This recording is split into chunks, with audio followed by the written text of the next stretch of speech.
Hello, hello mga kasokal! It's our 7th and second to the last SoCal Pinoy's virtual class for the month of September. And tonight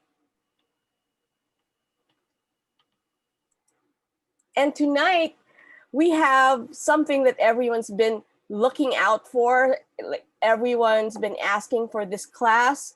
It's tips for business owners with Cecil Wong Chung. She's a well-respected financial services industry expert, and we're so lucky to have her in our SoCal Pinoy's group. So here we have it, Cecil. Hi, good evening. Kamusta kayo lahat? Kamusta yung mga kababayan natin from SoCal Pinoy? And I'm so happy for the invite from Mick Diaz. And thank you, Mick, for such a wonderful intro. And I guess it's time for us to jump in.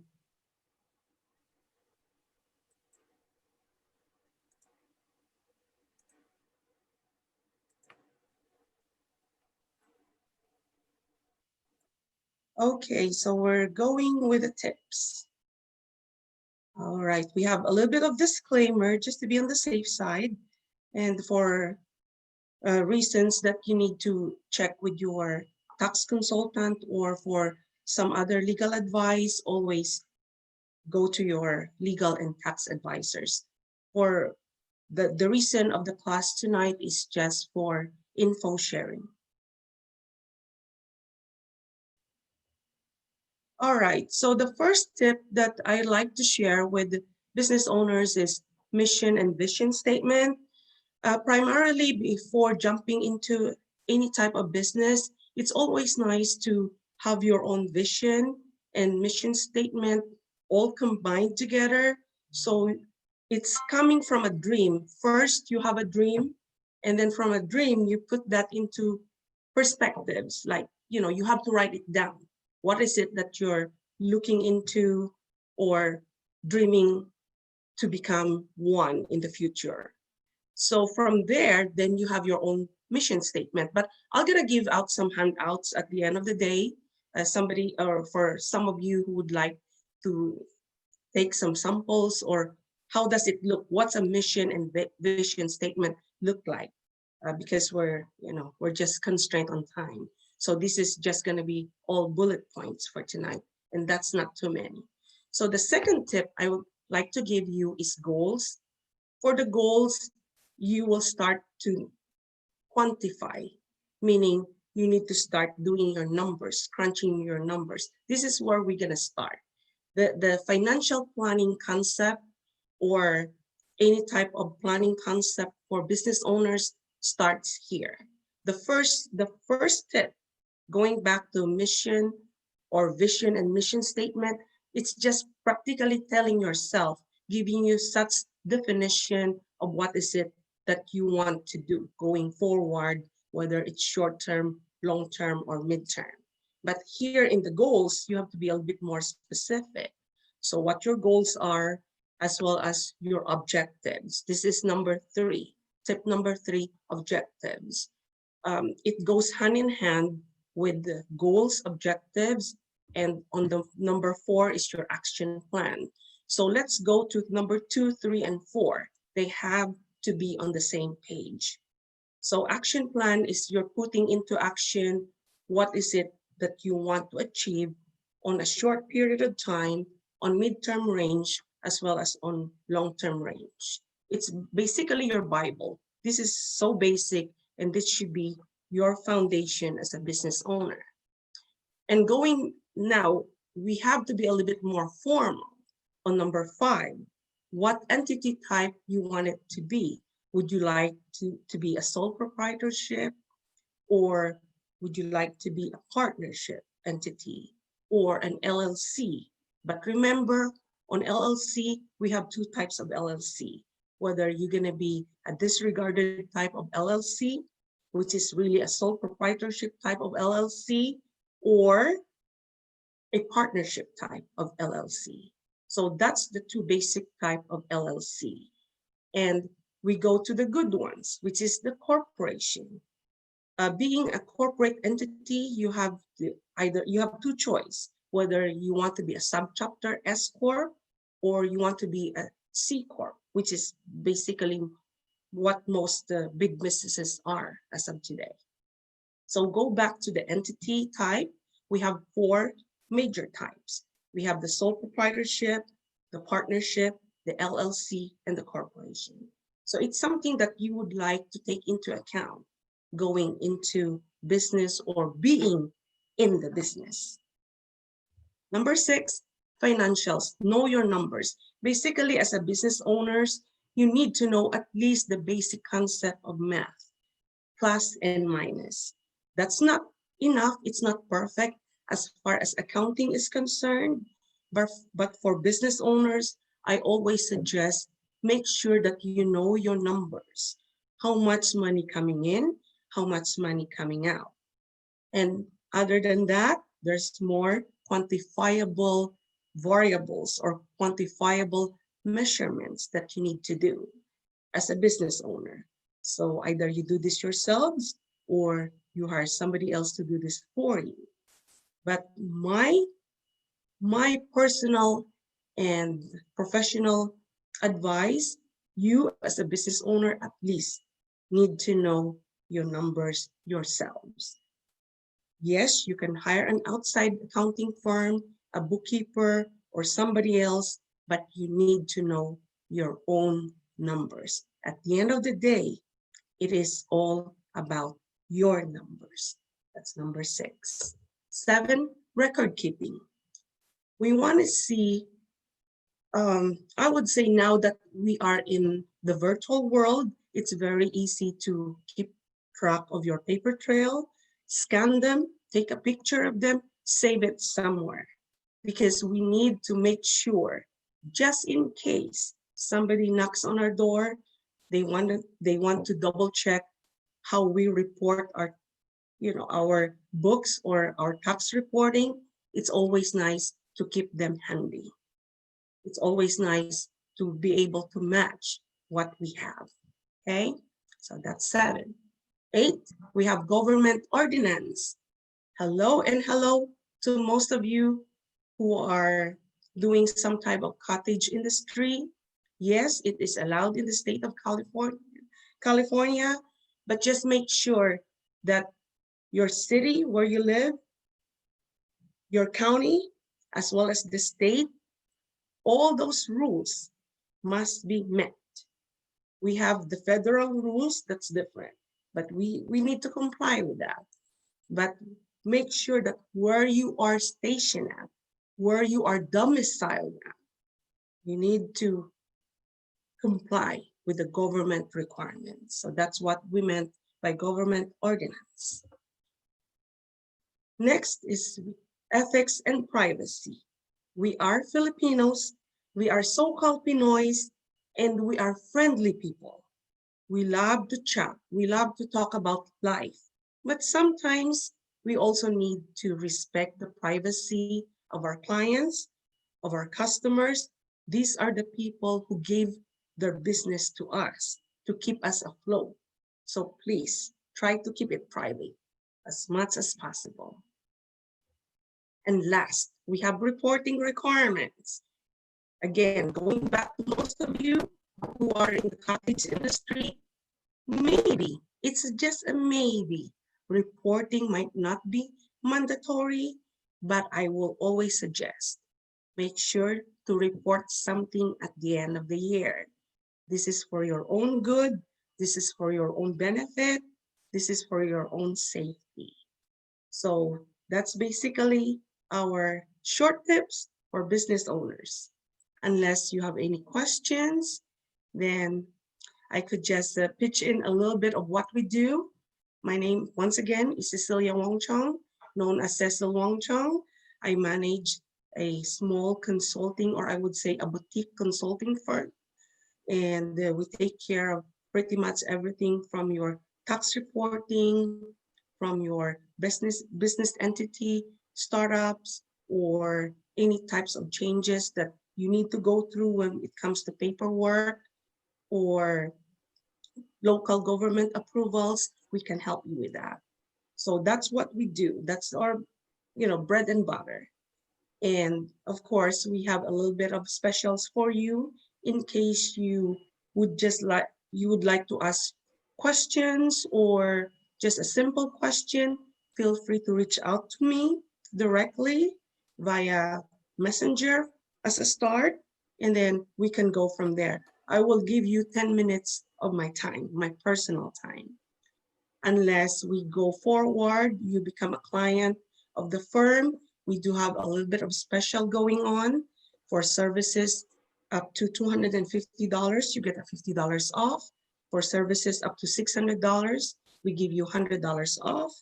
And oh no, sorry, for services up to $480, we have $100 off.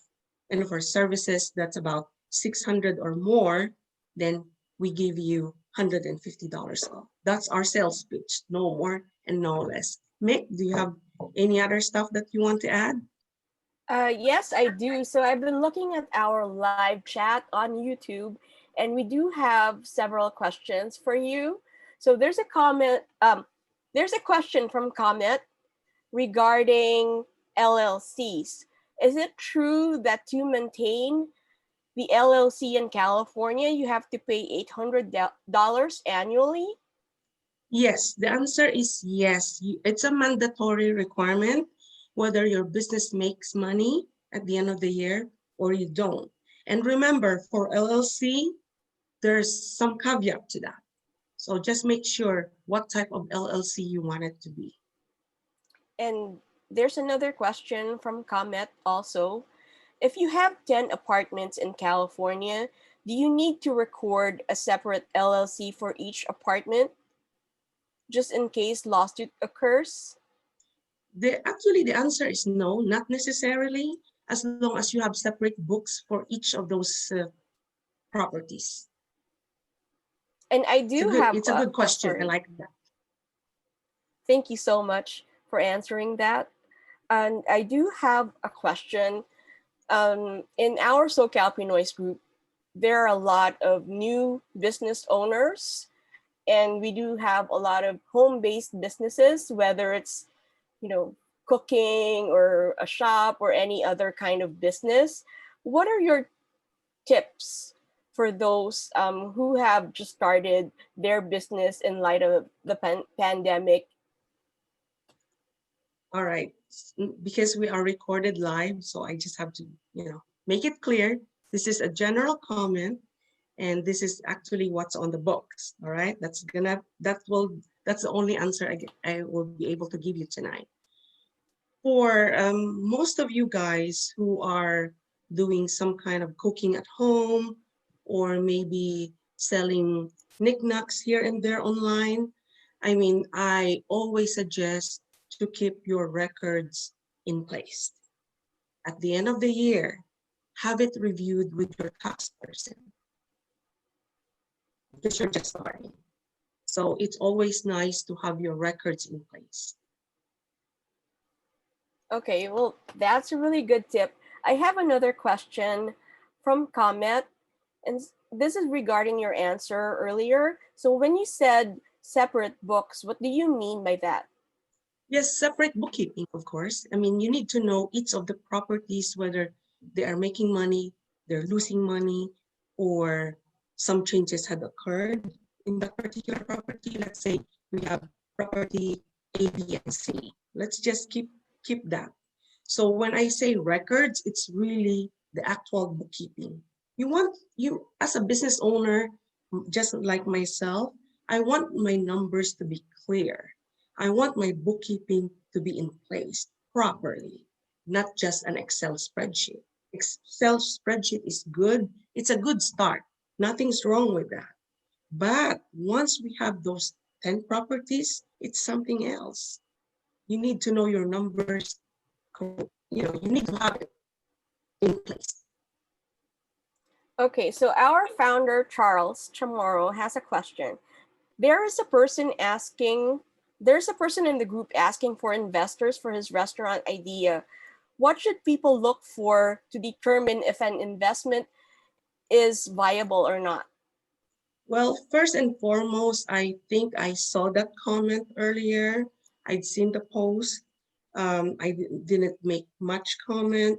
All I can say is if I am an investor of a super risky entity, which is restaurants, it's marked as red flag for investors or for financial institutions. But I didn't, but it doesn't mean that it's not making money. Restaurants, majority of the restaurants are making money. But as an investor myself, I would look into their proposal. Send me a proposal first. Let me take a look at your business plan. Let me take a look at the survey that you did, the demographics that you did, and what is unique about this particular venture that you're trying to propose.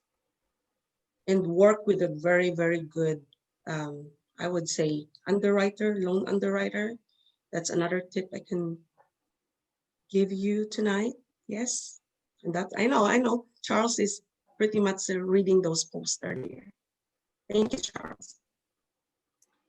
And I do have another question from Comet. He wants you to he wants to find out how to avail of the revenue and taxation that you mentioned earlier. Okay, on the revenue on a cash basis, Yes. is that the question? You mentioned something about revenue and taxation earlier. It's regarding the properties. Oh, on the property, still on the properties? Yeah, Are, it's are the we last still on that question that he has. question? So for those revenue, okay, of course, revenue, when we say revenue, that's income. How much rental income are you, receiving on an annual basis? And then minus all your expenses and the licensing and everything else. That's all I can share.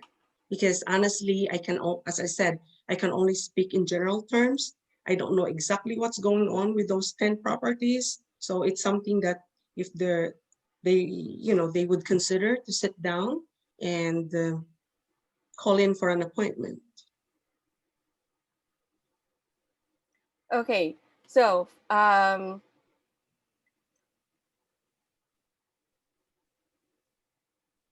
okay, so this is really getting technical. So maybe Comet can reach out to you, but I'll read the question just the same. Where the grantor and grantees have the same proportional interest before and after the transfer. Okay. That's regarding his question. Okay. So grantor grantee, it's a completely different, I would say, different topic. We are talking about the grantor of the trust and the beneficiary of the trust. It's something that I will not discuss tonight. That's not part of our agreement. So if they would like, I can always set up an appointment. This is nothing to do with the 10 tips that I just shared tonight. I have a class on that. It's an 8-hour class on trust.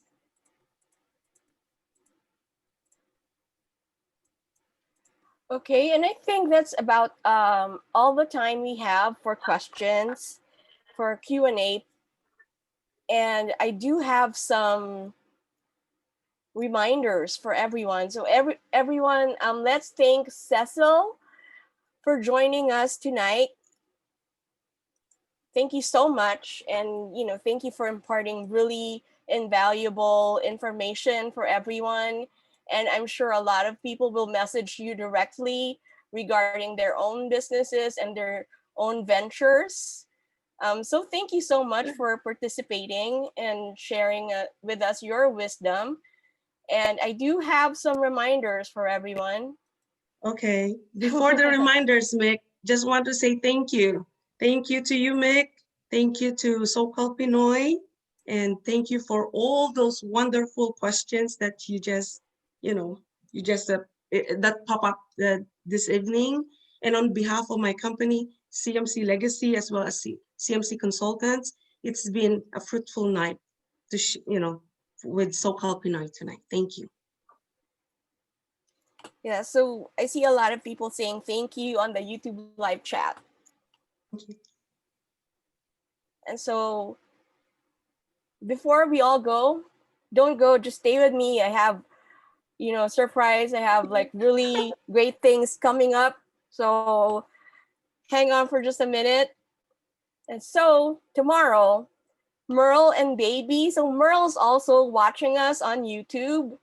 Um, Merle and Baby are going to be presenting on how to navigate the college university financial aid process. So that's something that came out from our group threads. A lot of parents were really interested because a lot of them have children who are going to college. They're juniors or seniors in high school and they're about to go to college. So that's happening tomorrow at 7 o'clock p.m.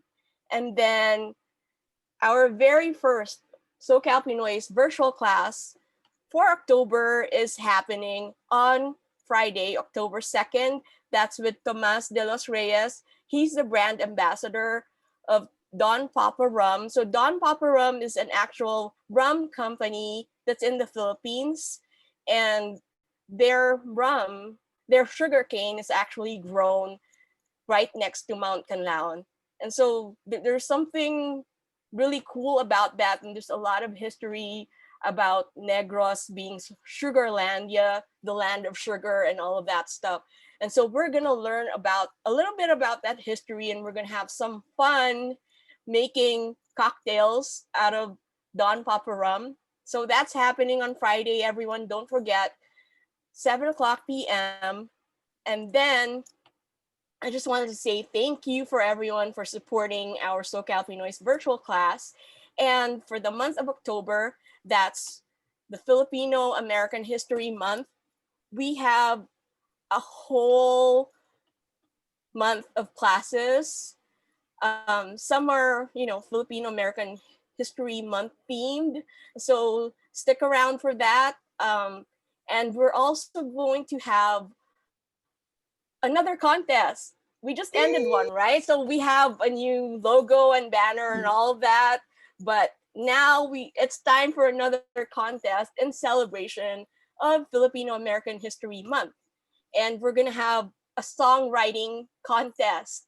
So everyone, get your creative juices flowing, write a song about our group, SoCal Pinoys. And I'm gonna be posting about that contest, all of the mechanics and the sponsors and the prices and all of that stuff really, really soon. So that's new and exciting. That's something that, we can all look forward to.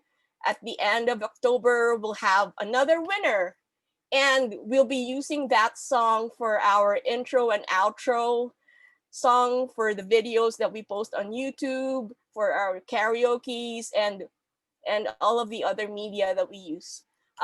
So everyone, thank you for sticking around and have a good night. See you guys later.